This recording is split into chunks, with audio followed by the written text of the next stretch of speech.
this is the final hour, and this is the final segment of today's show. Is the hour about love.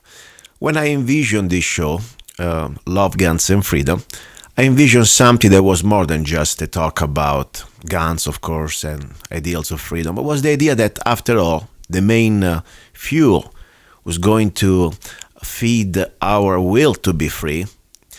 It's also, specifically, not also, especially, it's love. Love is the engine of everything. That's why I think this show is kind of different from other shows out there. We don't talk just about guns or rights and how to defeat the New World Order. I think really the first thing we need to know to defeat, it's our compulsions to selfishness. So the idea is to help each other. It's a very important fundamental component of our humanity. I believe that. After all, this is just an humble radio show. It started like locally, and it's still technically on the station, a local show.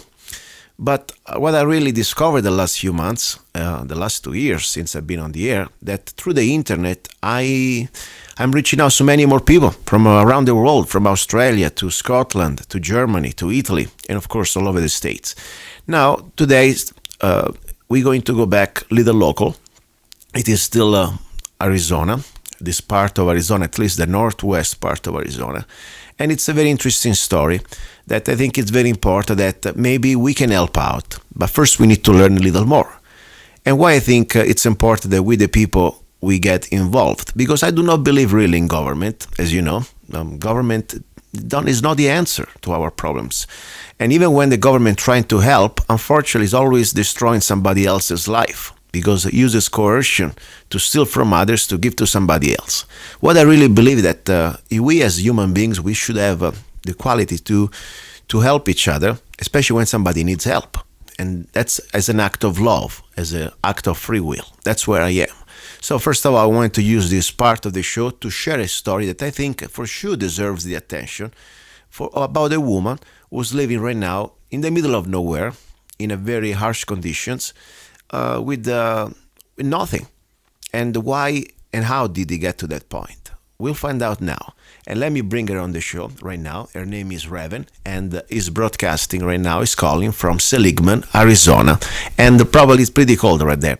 Raven, are you there? I am indeed. Nice to meet you, Raven. And please introduce yourself briefly. Just to let you know, we have about 30 minutes and I want to do the best out of this half hour to share your story, what happened to you, and why right now you're living pretty much in the middle of nowhere with no real home. And can I call you that you're doing like right now like some sort of a homeless life, or am I right or wrong? You are right. Okay, so you're a very educated woman, by the way. You got a background, and I know things can happen to any one of us. That's why I really wanted to see exactly what happened to you. Please, I give you the floor. Introduce yourself. Give us a little bit about your background and what happened to you. Go ahead. My name is Raven Galarza. I'm originally from Chicago, Illinois. I'm a mother of a 25-year-old and a grandmother of 2 grandbabies, with one on the way, making 3. I was married for 23 years to my educated husband, Michael. But what occurred along the way was originally I contracted Lyme's disease as a child, but I lived a very wonderful life, functional life, even though I suffered from a condition unbeknownst to me called environmental illness. It's also known as multiple chemical sensitivity, and has now been dubbed chemical AIDS. It's where the autoimmune system attacks itself and believes that everything incoming that is petrochemical, a fragrance, the solvents that we use for body care, the solvents we clean our homes with, the solvents that we build our homes with, our cars with, pretty much our industrialized life, is a foreign agent to my body that my body can't handle. And over the many years of living around the country and around the world, I've been dealing with this particular condition, and I didn't know it. I just knew that I was struggling.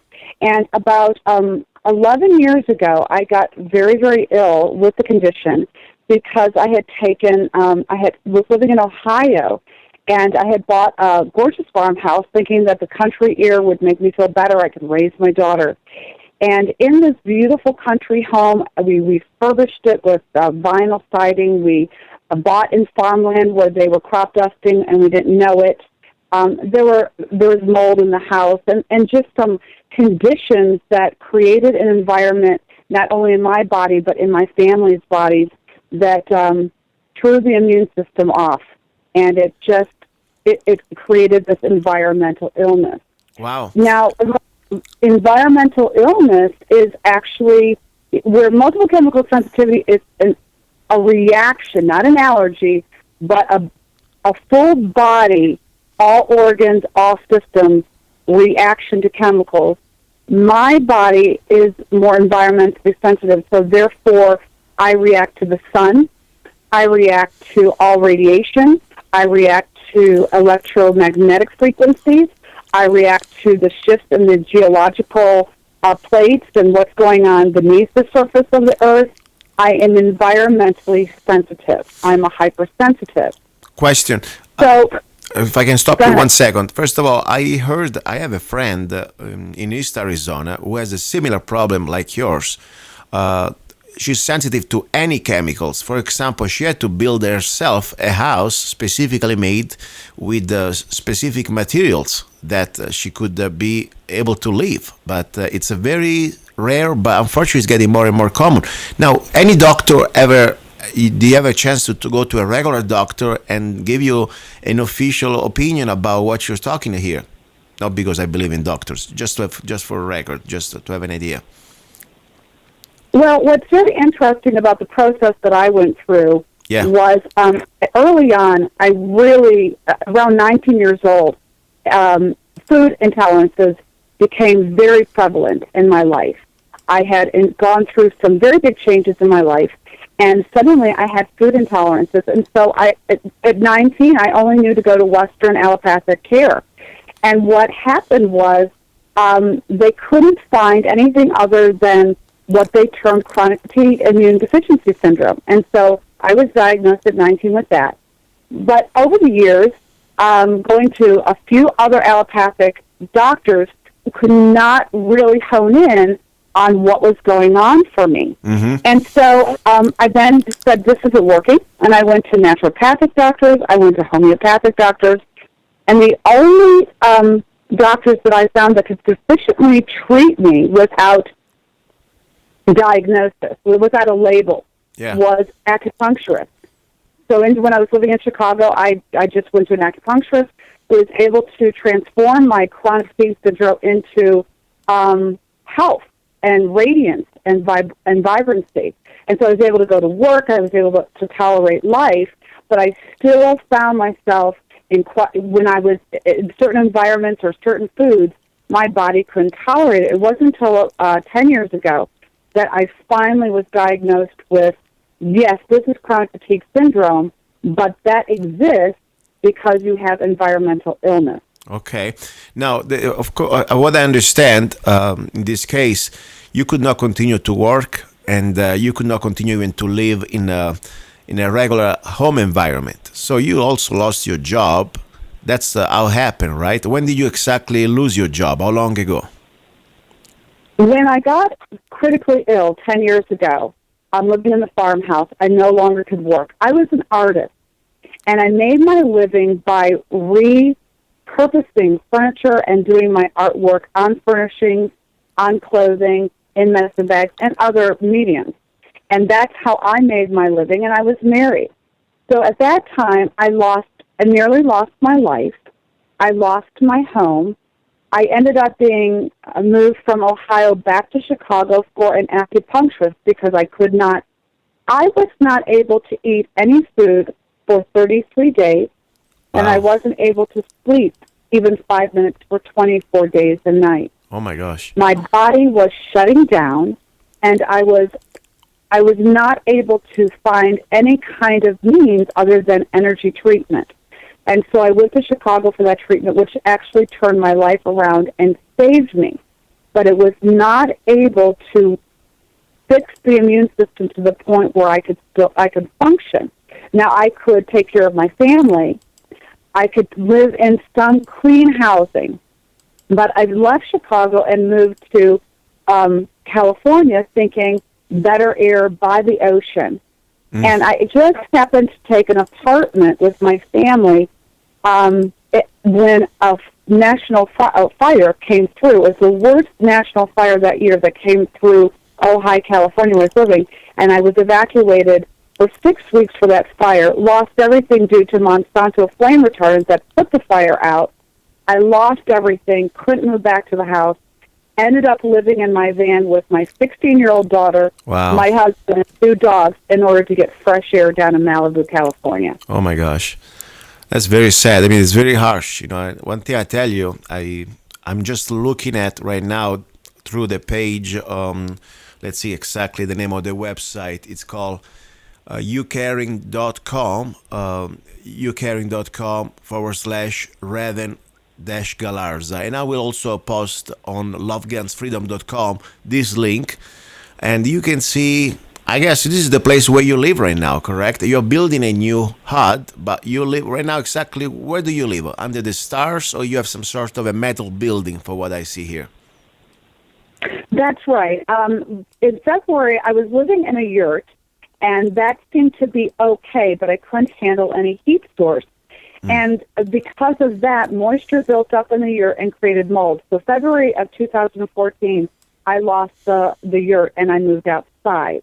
And I just slept on a cot outside. Oh, my gosh. And, yes, and so in the springtime, I moved to a different area of my 40-acre land, and I just built a metal building that's 1/3 open so that there was fresh air for the summer. Wow. And I was trying to figure out, as you were saying earlier, what to build a house out of that wouldn't make me sick. And it wasn't until, with lots of research and time, I figured out that maybe cob house building would prove best for me, but uncertain.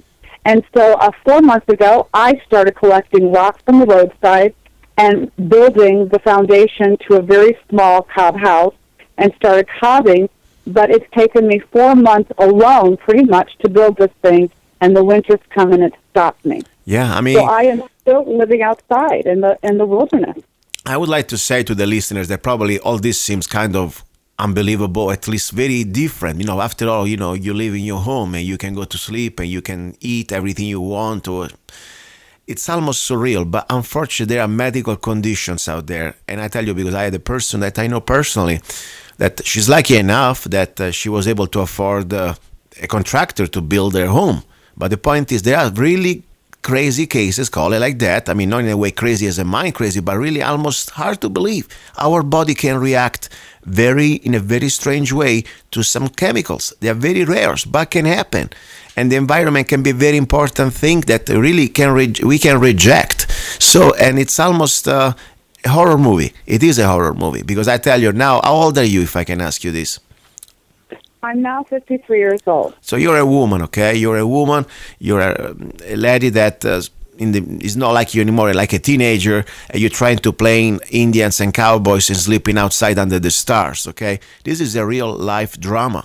I mean, nobody have fun to live in the middle of, right now you are in this area of Seligman, very rural, as I can see, with freezing temperature. How much was last night or today? I'm talking about degrees. How many degrees do we have right now? It was 17 degrees last night, and when I woke up, my blankets were frozen with frost. I mean, I'm amazed you're still alive. Seriously, I'm amazed that you still can function and you still have a lot of mental energy to even be strong and to keep persevering and resisting these adversities. And I give you a lot of really complete, moral support and also recognition. You have my respect, because this is very harsh for anybody. To do a night, to do a day would break down an average man. But to do this for a lifestyle, wow. And don't understanding when you're going to start to see the sunrise, when it's going to be some light at the end of the tunnel. You are really a strong woman inside, and I give you that credit. I'm sure that you're going through tough times sometimes, but you're amazing what you've been doing so far. Now, there is a way that there is so much more to say, but I would like to first of all invite the listeners, even of course this is a radio show, to look with your eyes where we are. because I will post on today's show, lovegunsfreedom.com. I will post it on the homepage at the bottom of the page. This link, normally I don't do that, but I will do this for the situation. ucaring.com/Raven Galarza. But don't worry, you can go to lovegunsfreedom.com, the bottom page on today's show. I will post it there for at least a week. So at least people can see exactly what we're talking about here. By the way, this area in Seligman, I'm sure it's a private property. Is it private property or you're somewhere on the middle of nowhere? Where are you located? Yes, I'm 16 miles south off of I-40, and I do own this 40 acres of land. Okay, at least you have that. At least you have that's your land, okay?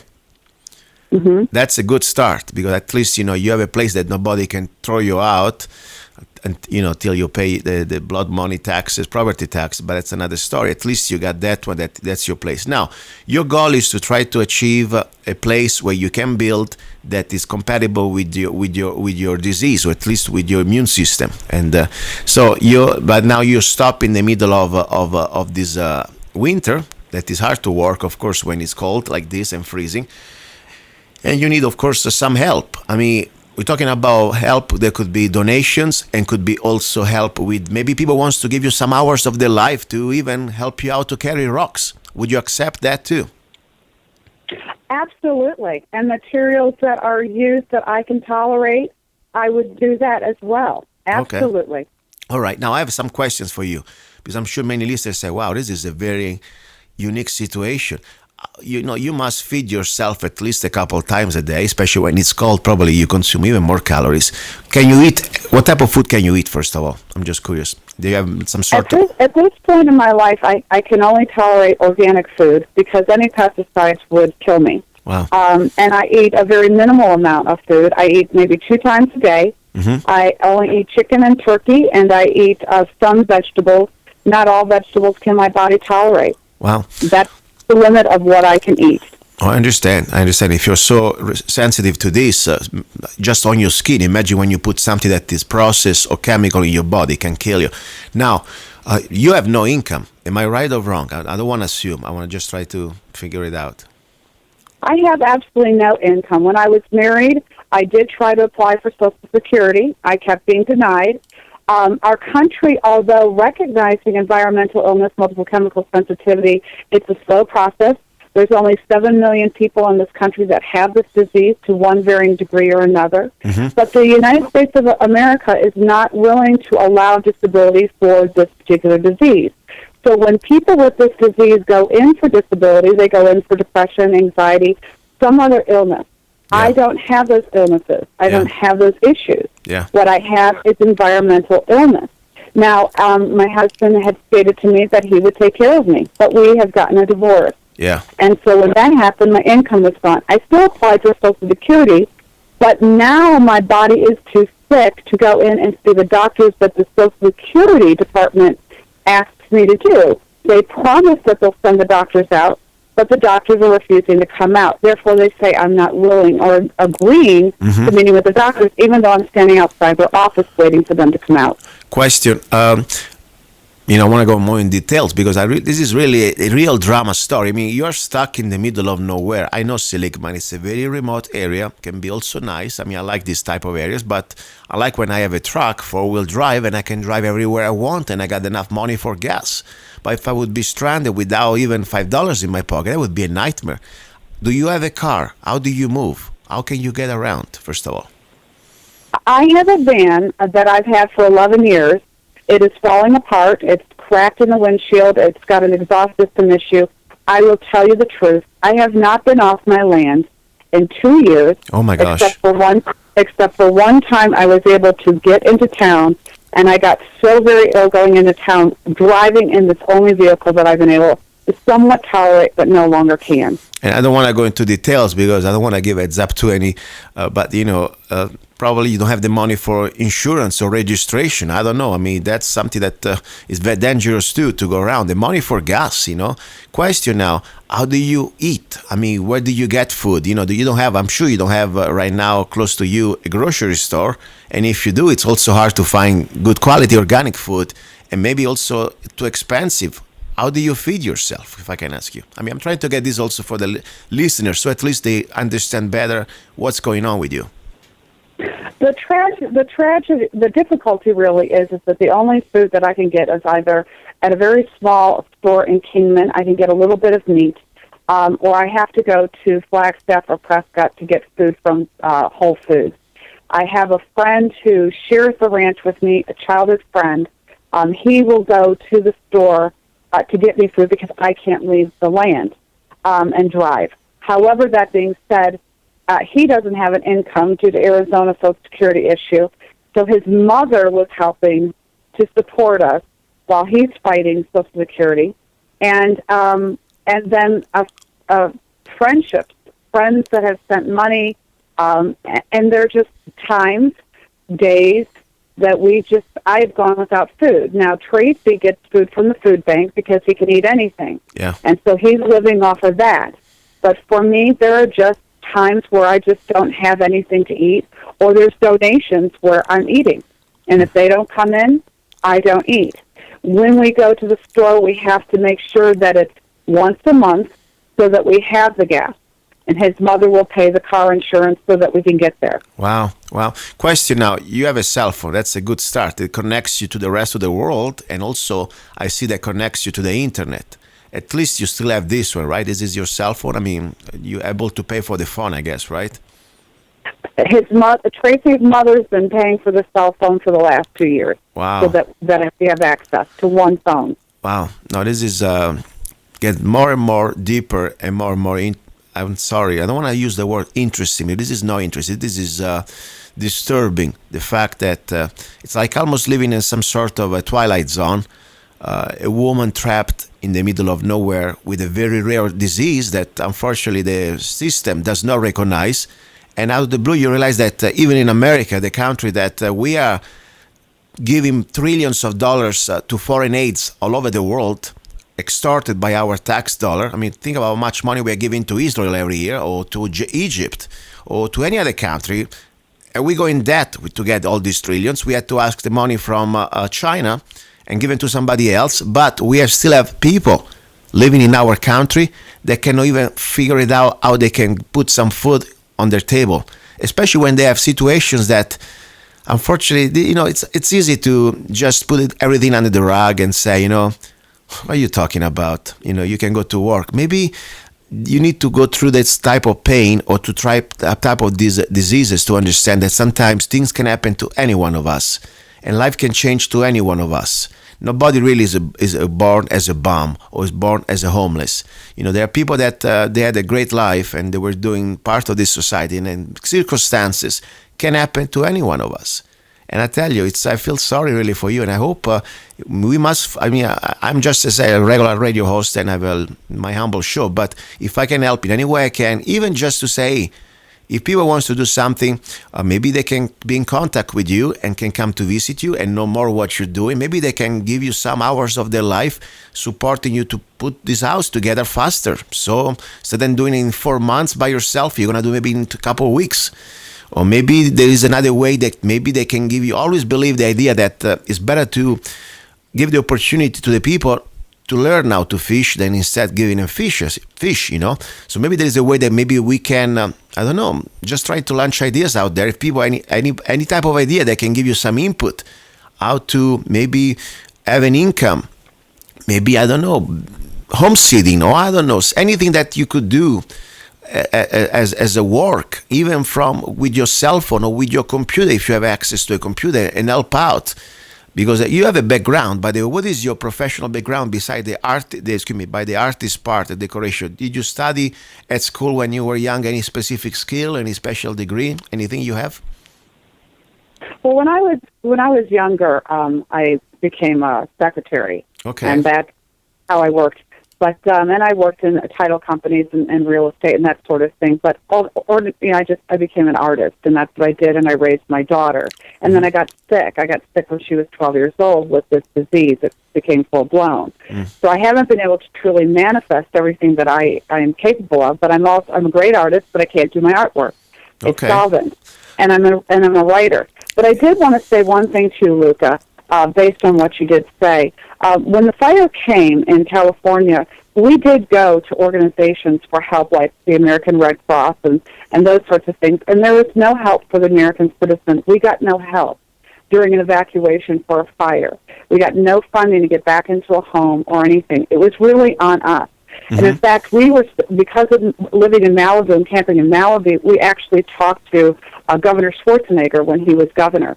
And he did try to help us, but we were moved back into the system, back to a homeless shelter, simply because we lost our home to a fire. Yeah. And I want you to know that since I've been on this land out here, I've called every agency, even Adult Protective Services, to say, I don't have water out here, I don't have food, I don't have housing, I don't have clothing.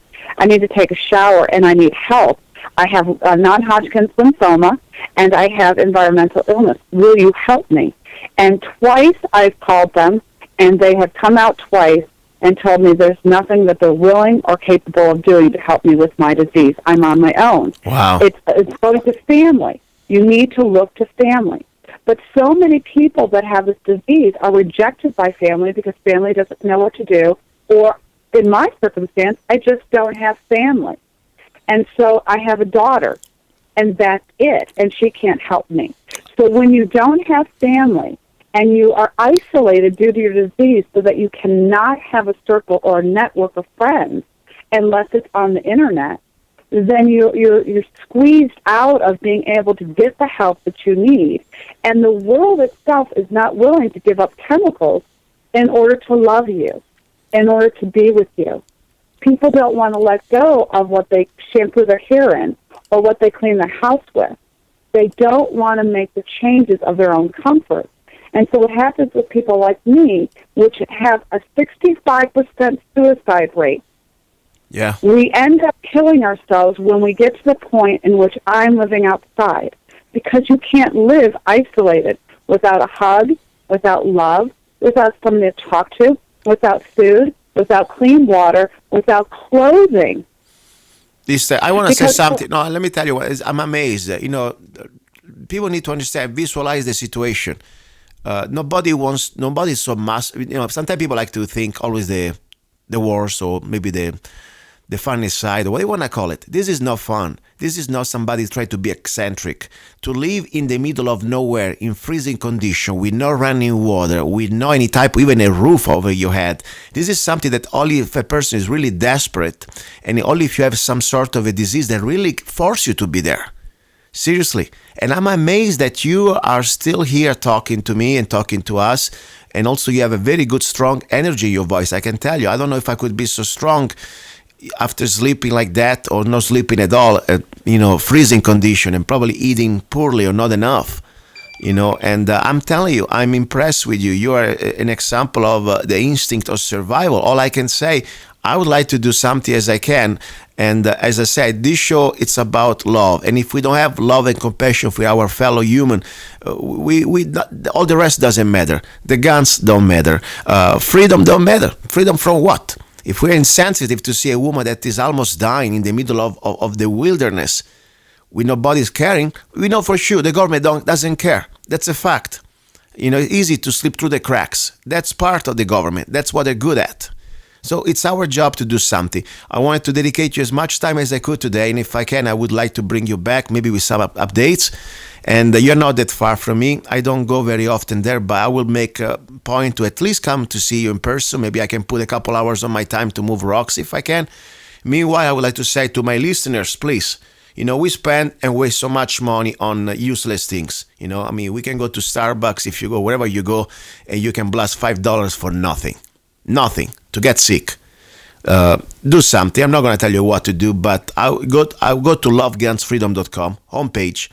On the bottom on the page, I will put directly the link to this Help Raven Build Her Little Cub Home, okay? And you can see with your own eyes the condition that I'm talking about. And if you believe that there is something that maybe your heart is going to tell you to do, you do it. I'm not telling you what to do. And I'm not saying that this is going to fix their problem, but now we need to look at 911. It's winter. People die in the cold.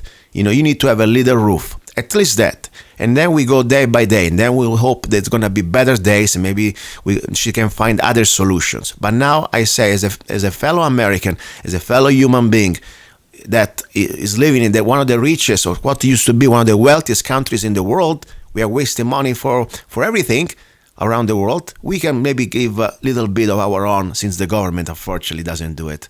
I want to give you the floor the last 60 seconds, and then I need to go. Please, Raven, say whatever you want to say, how people can reach you. If you want to give your phone number, it's up to you.